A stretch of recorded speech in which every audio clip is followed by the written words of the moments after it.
Salut à tous et bienvenue aujourd'hui dans un cadre de VFX pour un mode tutoriel sur Blender. Aujourd'hui, donc avant d'attaquer la grosse partie qui est donc les modificateurs que je vous annonçais donc, lors de la précédente vidéo, on va d'abord passer par une étape de réglage en fait, donc pour régler Blender, donc avec les mêmes paramètres que j'ai en fait, comme ça vous évitera des soucis à l'avenir. Okay, donc déjà pour faire un petit point par rapport aux mises à jour en fait de Blender, du coup on va regarder un petit peu donc la dernière version qui est sortie, voilà, donc qui est la version donc 2.81, d'accord. Donc moi auparavant je travaillais avec la version 2.79, depuis donc il y a deux versions qui sont sorties, donc la majeure version, donc la 2.81 qui est sortie avec pas mal de mises à jour et des nouvelles fonctionnalités.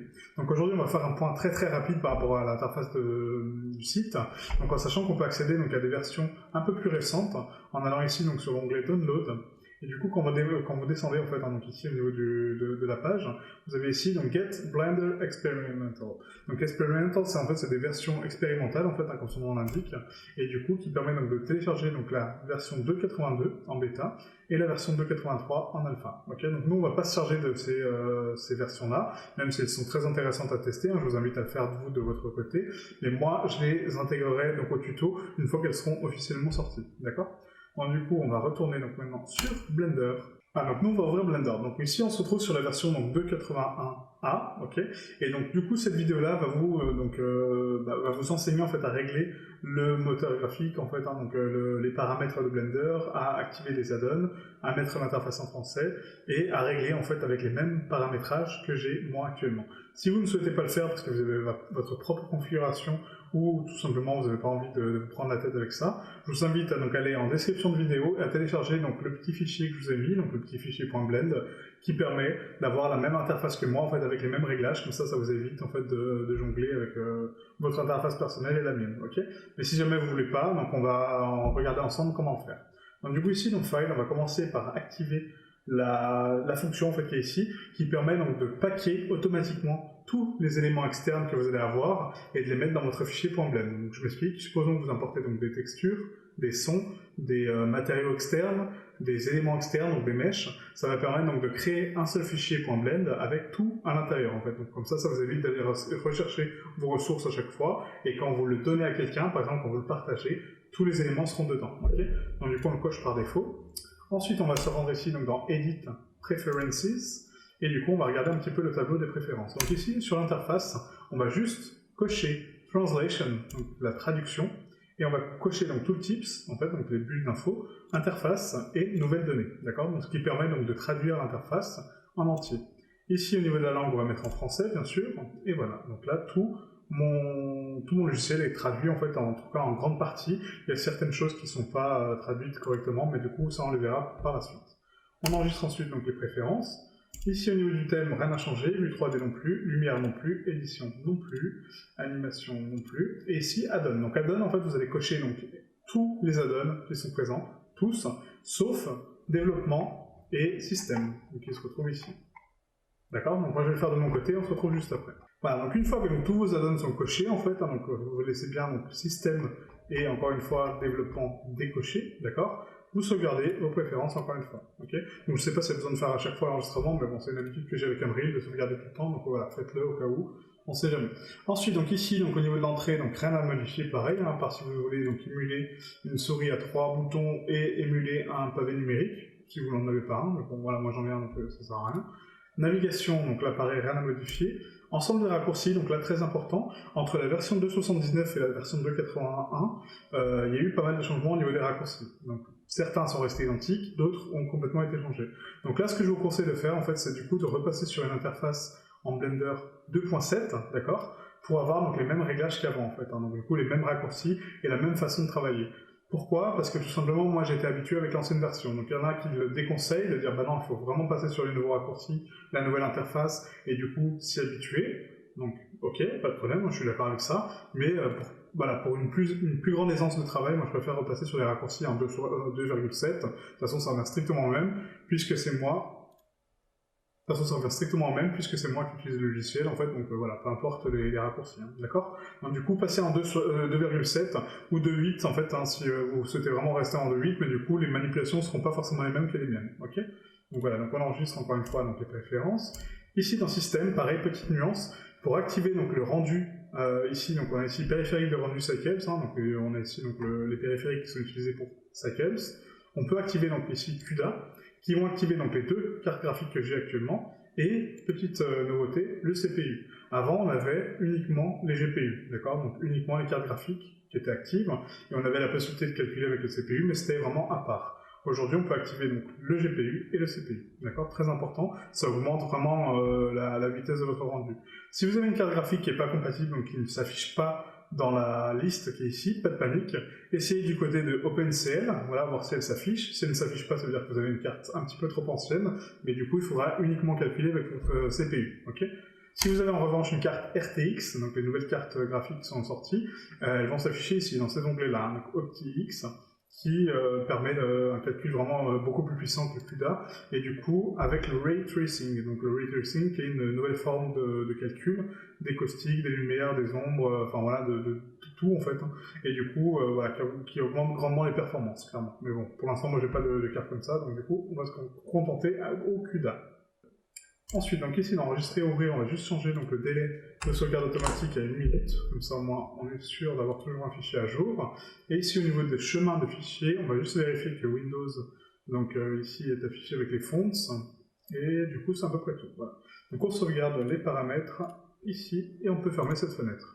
Ensuite, donc au niveau de l'interface, donc au lieu de vous expliquer les changements d'interface qu'il y a eu et les fonctions qui ont été rajoutées, je préfère les aborder dans des tutos en fait à part, en fait, donc voilà, de vous montrer des démarches, comment utiliser certaines fonctions, plutôt que vous détailler chacun des onglets, chacun des menus, parce que clairement ça va être long, ça va être ennuyant clairement, et c'est pas du tout ce que j'aime faire, hein, de vous dire oui, bah voilà, vous cliquez ça, ça fait ça. Non, nous on les utilise au fur et à mesure pour créer des objets, et du coup ça vous permettra de les apprendre en fait en pratiquant en fait tout simplement quoi. Ok.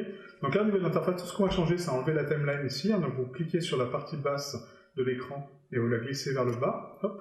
Moi de mon côté je vais juste pour rajouter une petite fenêtre ici pour ma webcam, voilà comme ceci, donc vous ne le faites pas, hein, ça sert à rien, mais moi je la rajoute c'est pour vraiment l'emplacement de ma caméra.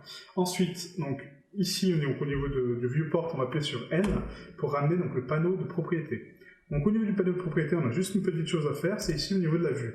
Donc la vue, c'est la vue qu'on a ici, donc le viewport. Okay, donc ici on a donc la possibilité donc, d'augmenter ou de baisser donc, la focale, en fait, hein, la longueur de focale, ce qui permet d'afficher plus ou moins de choses, d'accord. Donc nous on va rester à 50, hein, d'accord, donc c'est une focale standard, on va dire.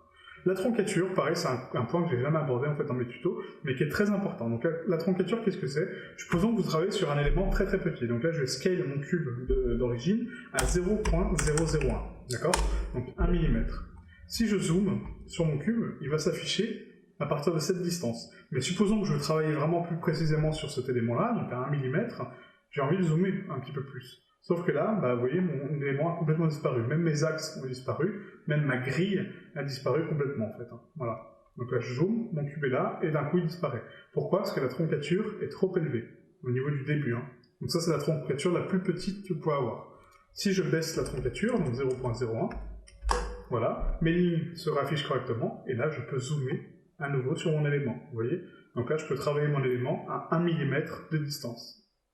En revanche, si là, donc je repasse sur 0.1, donc mon cube va disparaître, hein, forcément. En revanche, si j'augmente donc mon cube, je repasse donc à, hop, donc là, à 1 cm, il me semble, et du coup, je vais l'augmenter 500 fois, d'accord. Voilà. Hop. Donc là, j'ai une distance bien trop grande, vous voyez, donc au niveau de ma troncature, et du coup, si je dézoomais, vous voyez, mon cube disparaît pareil de la même façon. Pourquoi? Parce que ma distance maximale d'affichage est réglée à 1 km, d'accord? Donc ce qui est vraiment très peu. Donc nous on va l'augmenter à 5000 si on a des grandes distances en fait hein, donc à parcourir avec la caméra. Vous voyez, donc là je juste repasse encore une fois les 5 km, je peux augmenter à 10 000, c'est pas grave, voilà, mon cube se raffiche encore une fois. Je continue, voilà, donc là il disparaît complètement, je mets 90 000. Voilà, et là ça se réaffiche encore une fois. Vous voyez, en fait, donc, de jouer avec la distance c'est très important pour afficher donc, tous les éléments au niveau de votre scène. Si jamais vous avez des bugs de texture, comme là par exemple c'est le cas, supposons que je mets une limite à 5000 et une troncature beaucoup trop petite, par exemple 0.01, voilà, vous voyez qu'en fait il y a des bugs de texture qui vont se créer. Pourquoi? Parce que Blender en fait va dire qu'il a une distance donc, de 1 mm jusqu'à 5000 km à afficher, 5 km pardon, à afficher. chose qui est vraiment énorme au niveau de la densité de calcul. Je ne sais pas si vous vous rendez compte, mais c'est colossal. Donc là, si je zoome, mon effet donc, de bug de texture va se réduire, mais on voit encore qu'il y a des artefacts ici, hein, je les vois. Hein. Vous voyez, là par exemple, si j'enlève donc la sélection, vous voyez, mon cube est complètement cassé, avec des lignes un peu cassées. Voilà. Et du coup, si je m'éloigne, vous voyez qu'on a des bugs de texture carrément, vous voyez, ça fait des espèces de vagues. Pourquoi? Parce que Blender ne va pas savoir en fait comment calculer une telle densité. Il sait que le cube fait à peu près 50 mètres, il me semble, non, je ne sais plus comment il fait, 100 mètres, voilà. Mais il se dit, bon, bah, par rapport à ma vue, bah, je ne sais pas comment le calculer, parce que tu m'as donné une fin beaucoup trop longue et un début beaucoup trop petit en fait. Donc du coup, il faut réduire ce début à 0.1, et vous voyez, donc là, mon cube s'affiche parfaitement bien. D'accord? Donc du coup, pour travailler en millimètres, ça va être vraiment très très rare, mais ça peut arriver, voilà, donc ça peut arriver, mais vraiment très rarement. Ce qu'on peut passer à la limite, c'est en décimètres, 0.01, vous voyez que mon cube, bah, il continue à être propre, hein, malgré les petits artefacts sur la gauche, mais voilà, si je repasse à 0.1, il est complètement lisse, du coup c'est bon, ok? Voilà, donc bien faire attention donc, aux trocantures, donc pour l'instant on va laisser donc, à 1000, voilà, et seulement si on travaille sur des zones très denses, donc des zones vraiment très éloignées à plus de 1 km de distance, là on augmentera la truncature pour pouvoir travailler correctement. Okay. En revanche, si on travaille avec des zones très rapprochées, comme là par exemple j'ai besoin de me rapprocher de mon élément qui est ici parce qu'il fait 1 mm, bah là il faudra augmenter cette partie-là. Okay. Voilà, donc la truncature, voilà, donc un petit sujet que je voulais aborder depuis pas mal de temps, et du coup, voilà, donc là c'est fait. Donc on retourne sur ma vue, hop, de base, donc Shift C, hop, pour recentrer tout ça. Ensuite, donc là, on va cliquer sur Render Region. Donc pourquoi en fait? Parce que en fait, si vous voulez, donc Blender, quand vous ne cochez pas cette option-là, il va calculer tout ce qu'il y a dans le viewport. Donc supposons que j'ai un bâtiment qui est là-bas, qui a 10 km, voilà, parce que je crée une ville, par exemple, à taille réelle, et du coup, Blender va quand même le calculer alors que je ne le vois pas, vous voyez? Alors que si je coche cette case-là, ça va faire le rendu uniquement de la zone dans laquelle je me trouve, d'accord? Donc uniquement la zone que je vois. Si je pivote, je vois une autre zone, donc du coup Blender va recalculer cette zone-là. D'accord? Très important ça aussi de le cocher. Hein. Ensuite, donc pour le verrouillage de la vue. Le verrouillage de la vue, en fait, quand vous passez en vue caméra, là, de déplacer la caméra, clairement, c'est très très chiant. Dans le sens où il faut appuyer donc, sur G, donc en sélectionnant la caméra, et après je peux la déplacer comme je le souhaite, en fait, hein, donc pour la déplacer sur la vue, et du coup, voilà, donc je l'oriente plus ou moins. Pour zoomer, il faut donc que je relâche ici ma zone, et du coup que j'appuie sur G et la faire pivoter donc, sur l'axe des X ou l'axe des Y pour zoomer, d'accord? Donc c'est très embêtant. Donc ce que je vous conseille, c'est de cocher donc verrouiller caméra à la vue, ce qui permet donc de contrôler la caméra comme si vous étiez dans le viewport. Donc encore un exemple, hein. Donc ici j'ai mon cube, on va créer donc encore une fois un cube tout basique, voilà. J'ai ma caméra qui est centrée, donc voilà, je veux centrer ma caméra, je le fais comme ça. Quand le verrouillage de la vue est coché. Si je le décoche, là je veux déplacer ma caméra, il faut d'abord que je passe en mode mouvement, donc G pour déplacer, et après je vais régler ma vue par rapport aux axes. GX, voilà, là elle est trop haute, donc je descends, voilà. Ok? Alors que si je verrouille donc, la caméra à ma vue, je me déplace comme si je me déplaçais dans le viewport, tout simplement. Ok, donc ça on va le laisser cocher par défaut, hein, très important. Ensuite, donc là au niveau des paramètres sur la droite, je pense que c'est à peu près tout hein, ce qu'on a à voir. Donc là on va quitter donc, ce panneau en appuyant sur N. Et du coup on va regarder un petit peu du côté droit, donc ici au niveau des paramètres de rendu. Donc là ici, cette petite fenêtre ici permet d'accéder aux paramètres de rendu. Donc les paramètres de rendu, actuellement on est sur le moteur de rendu Eevee. Donc Eevee, qu'est-ce que c'est? C'est un nouveau moteur de rendu graphique qui est sorti depuis la version 2.80, qu'on attendait depuis très très longtemps, et qui est un moteur de rendu graphique en temps réel. Donc je m'explique, ça va calculer automatiquement les choses, en fait, donc les modifications que vous faites sur le monde. Donc là je vous donne un exemple, hein, je suis en train de le faire pendant que je parle. Donc là je vais créer un plan, voilà, que je vais scale par 10, mon cube qui est ici. Je vais créer une lampe toute simple, donc un point lumineux sur mon cube, voilà, comme là. On va augmenter la puissance du point, donc on va mettre un 1000 watts. Voilà.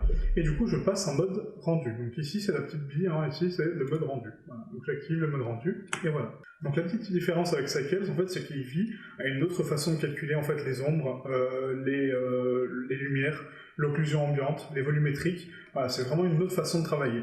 Donc là, je vais vous apprendre à régler correctement, entre guillemets, Eevee, puisqu'on va le régler partiellement, mais après il y aura d'autres petites nuances en fait, qu'on verra par la suite. Hein. Donc ici on repasse sur le panneau ici, donc, de rendu, hein, et là donc, au niveau du rendu on est à 64. Donc pour moi c'est une bonne valeur en fait, hein, c'est la valeur de base, ça permet donc de faire 64 samples par pixel, donc ce qui est largement suffisant. Ensuite, au niveau de la vue 3D, on est à 16. Là, pareil, c'est juste une preview, donc c'est pareil. C'est parfait au niveau de la preview pour 16. Le viewport denoising, ça va permettre d'enlever le grain partiellement sur la vue, d'accord, s'il y a beaucoup de grain. Ok, donc ça, pareil, on le laisse cocher. L'occlusion ambiante, ça va permettre de calculer un peu mieux donc, les ombrages et les lumières de votre scène. Donc ça, pareil, on le verra plus en détail par la suite, quand on abordera d'autres choses. Le bloom, ça, pareil, très important. Donc là, par exemple, on va prendre ici mon sol, et je vais lui donner donc un nœud basique de matériaux. Je vais le mettre en noir, voilà. Et du coup, je vais mettre une rugosité, hop, on a rugosité à 0, d'accord. Donc on a vraiment quelque chose de très brillant, ok. Ici, la spéculaire, je vais l'augmenter à 1, comme ça, voilà, donc ça augmente la spéculaire de mon sol. Mon cube, pareil, donc je vais lui donner un matériau basique en bleu, voilà, comme ça. Et ma lampe, ici, je vais l'augmenter quand même, on va le mettre à 5000. Ok, voilà, 5000. Donc du coup, j'ai une source d'éclairage qui arrive ici, par-dessus mon cube. Donc elle illumine cette surface, on peut le voir, hein. Donc ici, j'ai une densité de couleur beaucoup plus claire. Et du coup, si je pivote ma vue, on voit que donc, le rayon d'action est ici, donc il est centré par là, et du coup elle va se propager, donc la lumière par-dessus ma surface. Okay, là, j'ai un sol qui est normalement censé avoir une rugosité, de 0, donc c'est-à-dire une réflexion absolue. En l'occurrence, là, j'ai pas de réflexion, d'accord? Pourquoi? Parce qu'on l'a pas encore réglé dans Eevee.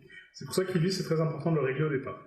Ensuite, donc le bloom, donc, comme j'étais en train de vous dire, donc le bloom, c'est le glow, en fait. Donc, je ne sais pas si vous avez une notion de glow, mais en fait, quand vous regardez une lampe, en fait, peu importe la lampe, vous fixez la lampe et vous regardez autour de la lampe, ça va créer comme un halo, une aura, en fait, hein, au niveau de la lampe.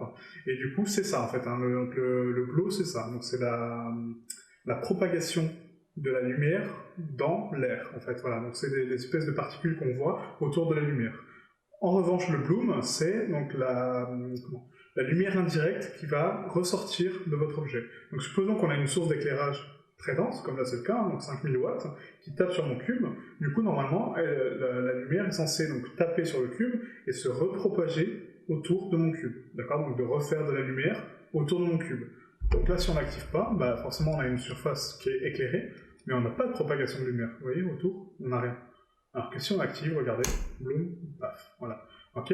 Donc du coup, ça permet donc de calculer justement la propagation de la lumière, c'est-à-dire que ma lumière va interagir avec mon plan. Le plan, vu qu'il est donc au niveau de son matériau, il est ici donc avec une densité, attendez, parce que du coup je suis pas dessus, voilà. Il est ici donc avec une rugosité à 0.5. Il va réfléchir la lumière, donc il va la rediffuser, et du coup ce qui permet donc de retranscrire donc ce halo bleu qui est le bloom, d'accord. Donc supposons qu'on change ici donc, la couleur déjà de notre matériel, pourtant sans changer la rugosité, hein. On laisse la rugosité à 0.5, on change juste la couleur.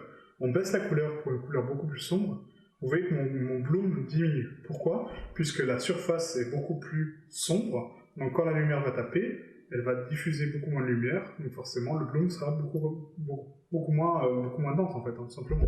Okay, en revanche, si je l'augmente au maximum, le bloom va être de plus en plus intense.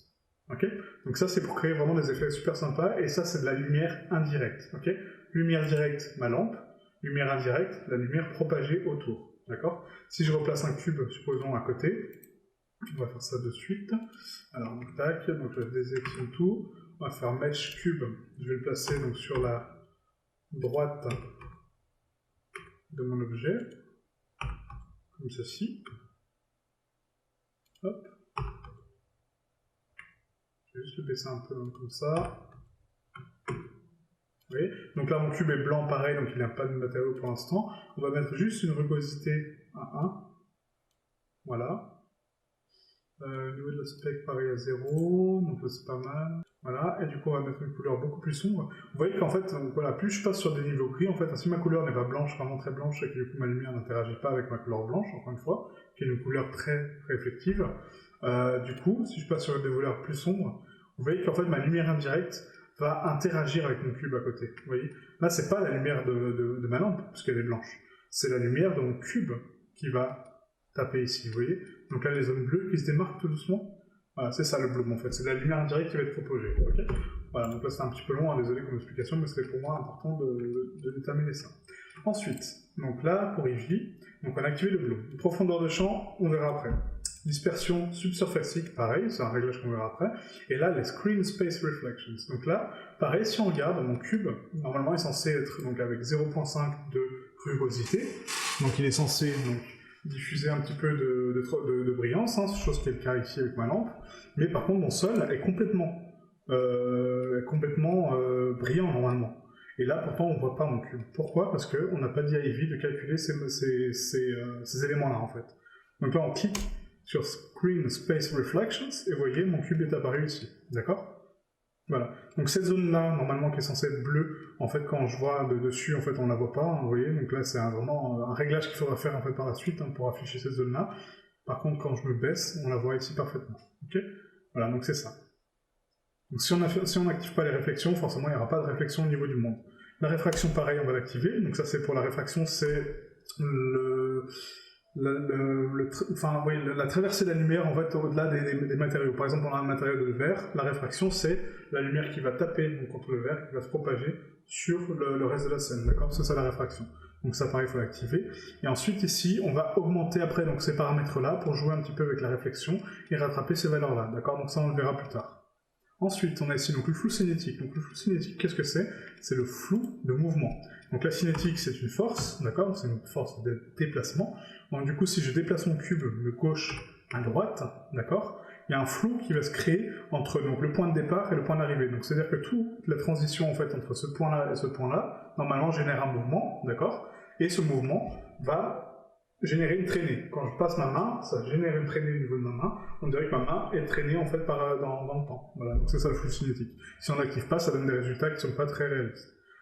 Les volumétriques, donc c'est la propagation de la lumière dans l'air, encore une fois, mais du coup avec des volumétriques, donc supposons qu'on a du brouillard et que la lumière traverse le brouillard ou une fumée très dense, ça va créer donc des beam lights, donc des rayons de lumière en fait, hein, du coup qui sont générés grâce aux volumétriques. Si on n'active pas les volumétriques, on n'aura pas cet effet-là, donc du coup encore une fois, ce sera moins réaliste. Donc très important les volumétriques, si on en a bien sûr, mais on va l'activer par défaut. Cheveux, bah voilà, comme son nom l'indique, c'est pour le calcul des cheveux, des particules. Ombre, donc les ombres, pareil, c'est une autre nuance en plus que je voulais aborder. Donc là, supposons qu'on repasse sur un matériau complètement mat, ici, au niveau de la rugosité. Voilà. Donc là, j'ai des ombres très prononcées à ce niveau-là.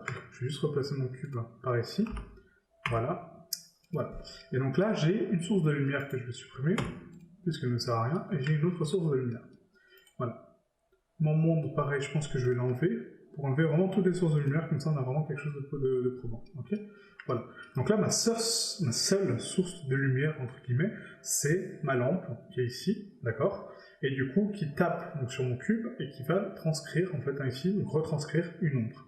Cette ombre-là, on peut donc l'améliorer avec des paramètres qui sont ici, hein. Donc la taille du cube, en fait, c'est la... Comment expliquer les cubes, en fait? Donc les cubes, si vous voulez, sur Unreal, c'était déjà le cas, c'est des cartes qui vont être créées un peu comme des UV, en fait, hein, pour vraiment schématiser la chose, et du coup, qui vont calculer donc l'impact de la lumière et la propagation que la lumière a pour calculer les ombres. Donc la taille du cube permet de déterminer la résolution de ces ombres, d'accord? Donc la qualité de ces ombres. Si on augmente la qualité, donc supposons ici j'ai un cube, hein, voilà, donc tout ce qui est le plus linéaire. Si je baisse la qualité, donc je passe à 64, vous voyez la cassure que ça fait? Parce qu'en fait, Unreal va taper, en fait, donc, enfin, Blender va calculer en fait donc l'angle d'incidence de la lumière sur le cube, va la retranscrire sur donc justement cette taille de cube. Donc la taille du cube, c'est la taille de la carte qui va être générée. C'est pas la taille de notre cube, hein. C'est peut-être une sphère, ça n'a rien à voir. Hein. C'est vraiment la taille du cube qui va être générée par la texture. Et du coup, la qualité va influencer sur la qualité des ombres. D'accord? Donc supposons que vous avez une scène de très loin, vous dites bah voilà, les ombres elles sont là-bas, je m'en fous qu'elles soient de bonne qualité ou pas, vous les passez à 64. En revanche, si c'est un rendu proche, comme là, je vois qu'il y a une cassure ici alors que mon cube est parfaitement droit, il n'y a pas de cassure du tout. Là, il faut clairement que j'augmente la qualité. Hein. Donc je passe à 128, on a toujours une cassure. Je passe à 256, toujours la cassure. Non, je peux pas passer à 228. Ouais. Toujours voilà, avec une légère cassure ici. Donc je passe à 512, et du coup ça améliore parfaitement mon rendu, même si là j'ai encore une cassure ici, vous voyez. Voilà. Donc du coup on va passer à 1024. Voilà, donc là normalement j'ai pas de cassure, j'analyse un petit peu tout. Non. Voilà, donc là c'est parfait. Ok. Ah, donc ensuite on a ici donc Cascade Size. Donc Cascade Size, qu'est-ce que c'est? C'est en fait donc c'est la dégradation de la lumière, de la lumière, oui, enfin de la lumière, mais des ombres sur le sol. Donc par exemple ici on a une cascade, vous voyez, qui est créée en fait. Hein. Donc le point très prononcé ici, ok. La dégradation de la lumière donc, qui vient ici, donc du coup l'ombre est atténuée, ok. Et là encore plus, et là encore plus. Et ici on voit vraiment l'escalier, vous voyez, tac tac tac, ça descend en dégradé. Ça descend en dégradé. Donc là, si on augmente pareil la qualité de la cascade, ça va pas l'améliorer au niveau de la fonction, vous voyez, parce que la cascade on la voit toujours autant, c'est juste au niveau de la résolution, encore une fois, d'accord? Ça, on verra comment améliorer les ombres par la suite. Mais ça, c'est juste la résolution des cartes de textures qui sont créées pour les ombres, ok? Très important. Ensuite, donc là, le Light Threshold, donc ça pareil, c'est un réglage en fait, qui permet donc, de calculer la propagation de la lumière. Donc supposons que j'ai une propagation donc, de 0.9, voilà. Donc ça permet de définir, vous voyez, cette zone-là, ok. Voilà, donc la propagation de la lumière est beaucoup moins dense. En revanche, si je mets 0.01, voilà, ma zone est beaucoup plus restreinte, d'accord? Tout simplement. Ensuite, donc au niveau de l'éclairage indirect, donc ça pareil, donc c'est comme je vous ai montré tout à l'heure, donc le bloom, donc on peut précalculer les lumières indirectes pour qu'elles n'aient plus d'incidence sur les éléments. Tout à l'heure je vous ai montré avec le cube, hein, supposons qu'on a un cube à côté, j'ai une lumière indirecte qui arrive sur mon cube bleu, mais je veux pas qu'elle se fasse ressentir sur mon cube à côté, je précalcule mes lumières, d'accord, je désactive le bloom. Ensuite, je remets donc la lumière indirecte, donc je la bake, entre guillemets, c'est que je l'enregistre en fait sous forme de texture. Ensuite, je la réapplique, hein, et du coup, ça permet qu'il n'y ait pas d'incidence sur mon cube, d'accord? Donc ça, très important, le bake, on verra ça après, au niveau de l'éclairage indirect, et surtout le bake des textures, chose très importante. Simplifier, on ne va pas le cocher, ça non plus, voilà. Donc gestion des couleurs, aussi petite nuance, hein, donc avant on avait Filmic qu'il fallait télécharger à part, maintenant il est intégré à Blender, ok? Voilà, donc maintenant donc on a fait le réglage de Eevee, donc pareil on verra ça en plus en détail par la suite. On va passer à cet onglet-là, donc l'onglet de rendu en fait, hein, donc de rendu final. Donc on va laisser par défaut donc en 1920 par 1080 à 100%, proportion 1 par 1. Render region, pareil on va le cocher puisque ça permet donc de déterminer le rendu uniquement de ma caméra, d'accord, très important. Crop, pareil, donc on va le cocher, hein, qui permet donc de restreindre encore une fois cette zone à la caméra. Et ensuite, donc stéréoscopie, ça pour l'instant on va pas le regarder. Et là on va baisser donc la compression à 0, d'accord, pour avoir un maximum de qualité au niveau du PNG final. Toujours en PNG, après on peut mettre en JPEG, voilà, peu importe hein, le choix, mais moi je laisse en PNG de base, ok. Voilà, donc là c'est tout pour les réglages donc, de Eevee. Maintenant on va passer au réglage Cycles. Donc Cycles, pareil, on avait déjà vu. Hein. Donc Cycles est beaucoup plus précis au niveau des calculs, hein, vous voyez, comme vous pouvez le voir ici. Donc c'est complètement différent de Eevee. C'est pas les mêmes réglages, c'est pas la même façon de travailler, c'est une autre forme de travail. Donc ici on va mettre donc, en GPU, d'accord, ce qui permet de calculer les choses beaucoup plus vite que le CPU. Au niveau de l'échantillonnage, on va mettre à 256 pour le final et 64 pour le viewport, d'accord, donc ce qui permet d'avoir une qualité un petit peu plus sympa de résolution. Hop.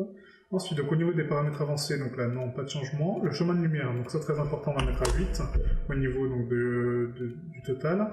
La diffuse, on va mettre à 2. La transparence, on va mettre à 4. La brillance, on va mettre à 2 aussi, excusez-moi. La transmission, on va mettre à 8. Voilà. Et ensuite, c'est à peu près tout. Ensuite, donc le direct light, on va mettre à 0, donc ça c'est parfait, parce qu'on veut toujours que la lumière directe soit toujours à 100%, donc à 0, à l'occurrence.